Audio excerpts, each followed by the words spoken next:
Imparable e impermeable luce la popularidad del presidente Andrés Manuel López Obrador. Tenemos hoy en el estudio Despierta ni más ni menos que a tres de los grandes encuestadores de nuestro país. Lorena Becerra, la encargada de las encuestas del periódico Reforma. Lorena, ¿cómo estás? Gusto en estar contigo. Muy buenos días. Está Alejandro Moreno, director de las encuestas del Financiero. ¿Cómo estás, Alejandro? Buenos días. Y está también Roy Campos, director general de Consulta Mitofsky, que publica en El Economista. ¿Cómo está, Roy? Carlos. A ver, ¿en cuánto la traen la popularidad del presidente? 6%, Carlos, en nuestra última medición. Roy, 66 y creciendo. 66 y creciendo. Nosotros no publicamos la última medición, está alrededor de los altos 70. Altos 70. ¿Es muchísimo? ¿Es nunca antes visto? ¿A qué lo atribuyen, Roy? Sí, altísimo, sobre todo para estas fechas, ¿eh? Para estas fechas, porque gobiernos o previamente en otras épocas, en los 90, se veían. Pero para estas fechas en el mundo es altísimo, en el mundo. O sea, porque se dice, trae lo mismo que traía Salinas al arranque de su sexenio. Eran otros tiempos, no había redes sociales, eran otros tiempos. Entonces tenemos que compararlo en el momento actual, en el mundo, con las condiciones de los gobernantes. Y es altísima. Pero lo raro no es que sea tan alta, sino que crece un punto a la semana. O sea, estamos apenas a 10 semanas de su inicio y ya está casi un punto por semana creciendo. La bronca es que crece cuando los críticos lo critican. Y yo creo que ya no basta decir que se dirige a las bases, ya no basta decir que sus mañaneras. No, hay un fenómeno extra, ni sus programas sociales, porque todavía no aterrizan. Es algo más que eso. ¿A qué lo atribuyen ustedes? ¿Qué es ese algo más del que habla Roy Yo Campos? creo que este es un periodo, podemos tomar el término de luna de miel, Carlos. Hay un apoyo grande, fue legítimamente electo con una gran mayoría y además de todo eso, que llega con una enorme legitimidad, pues empieza con una serie de acciones y con una estrategia de comunicación que conectan con la gente. Parece que este gobierno nuevo trae cambios y la gente lo está viendo. Obviamente va a haber un plazo para ver resultados de esos cambios. Creo que una de las preguntas es, estos niveles de aprobación tan altos, ¿cuánto van a durar? ¿En qué momento pudiera cambiarse esta tendencia?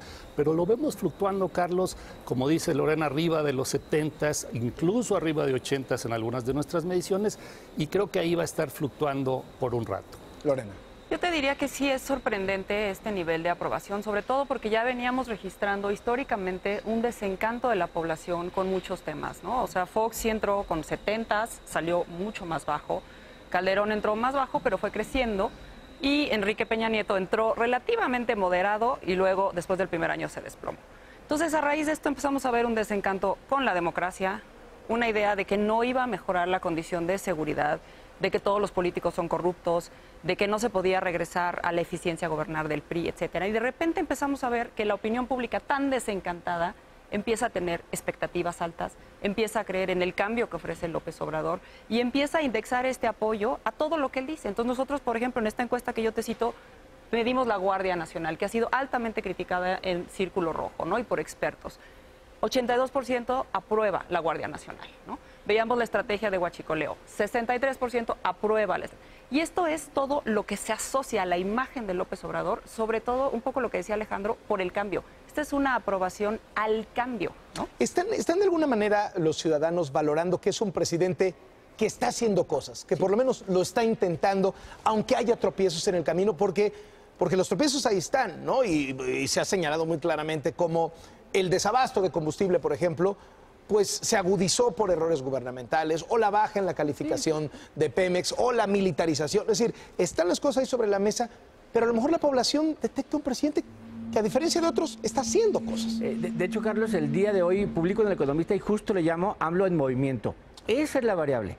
O sea, la variable es que López Obrador está en marcha, que no es de gobierno, no es de campaña, viene desde hace tiempo. Y lo que nos está demostrando es que la marcha sigue. Y que la marcha no era llegar al poder sino sacar corruptos y limpiar gobierno. Está en marcha. Y la intensidad con lo que lo está haciendo, la gente dice, es que vamos en la marcha. Ojo, su base electoral fueron 30 millones. La aprobación está de más de 60 millones de lo que lo aprueban. Es decir, no basta decir que hay una base. Ha mostrado a los demás y los ha invitado a sumarse a sacar corruptos. Todo lo que hace es mostrarnos que está en movimiento y que no ha terminado el movimiento. Por eso no deja de hablar de corrupción, por eso todo lo asocia a corrupción, porque es lo que está moviendo a la gente, ¿no? Los programas sociales son eternos. Hay una serie de símbolos en el discurso de López Obrador, Carlos, que efectivamente apelan a ese apoyo popular, Pero además, creo que independientemente de los símbolos, hay una solidaridad de la gente con el presidente. Hay un apoyo que pues tiene que ver con estas expectativas de cambio, con darle el beneficio de la duda y obviamente conectando, como dije, con estas políticas que no se habían visto, que representan quizás esta caída en una clase política que hoy se revierte.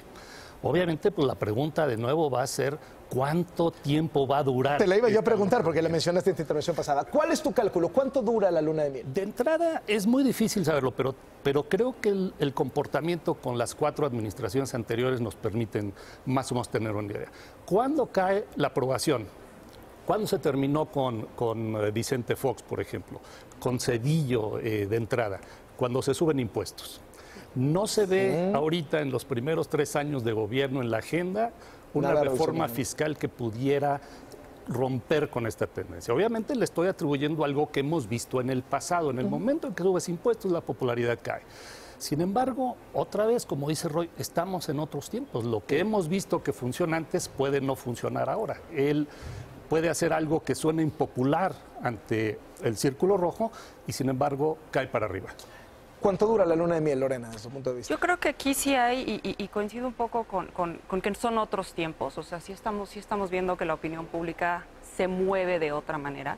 Y yo creo que hay símbolos, bueno, hay signos de alerta muy importantes. Para empezar, sí es importante decir que la opinión pública no es ni aleatoria, ni caprichosa, ni arbitraria. Sí está viendo, por lo menos, la retórica de López Obrador y le está concediendo el beneficio de la duda de que viene un cambio. Pero todo esto se asocia al cambio. ¿Cuándo no sucede? Cuando no exista ese cambio. Ahora, una de las principales banderas de López Obrador es la corrupción, combate a la corrupción. Y sí estamos viendo acciones que contradicen totalmente lo que él está diciendo. Él dice que va a combatir la corrupción, sin embargo, la refinería de Pemex se va a construir por invitación, ¿no? ¿Por qué por invitación? Lo que vimos en el Banco del Bienestar, no se hace una licitación para asignar las cuentas, ¿no? ¿Y cuál es el argumento? Porque nosotros no somos corruptos y porque yo sí tengo conciencia, ¿no? Entonces, y ahorita vemos lo de las declaraciones patrimoniales, ¿no? ¿Hasta qué punto podemos arrastrar que estas personas, que los secretarios de Estado de su gobierno, cometan estas omisiones flagrantes en sus declaraciones patrimoniales y que él pueda defenderlo? ¿Tú crees que la suma de todo esto terminará interrumpiendo la luna? Pues yo creo que si siguen estas contradicciones tan grandes entre su discurso y sus acciones, básicamente una ausencia de acciones y de cambio real, va a llegar un momento en que esto va a caer por su propio peso. Yo no estoy de acuerdo tanto así. Yo no es cuándo, sino qué variable lo hace tumbar. Mira, yo creo que la variable economía no lo va a tumbar porque no le importa la macroeconomía. Le importa la microeconomía y esta la atiende con programas sociales. La variable corrupción no lo va a tumbar porque no lo va a tocar nunca a él. A él personalmente, él se va a mantener siempre lejos del fuego. La variable inseguridad es lo que le puede tumbar. Porque todavía no le están cargando el costo de que no hay signos de que baje la inseguridad.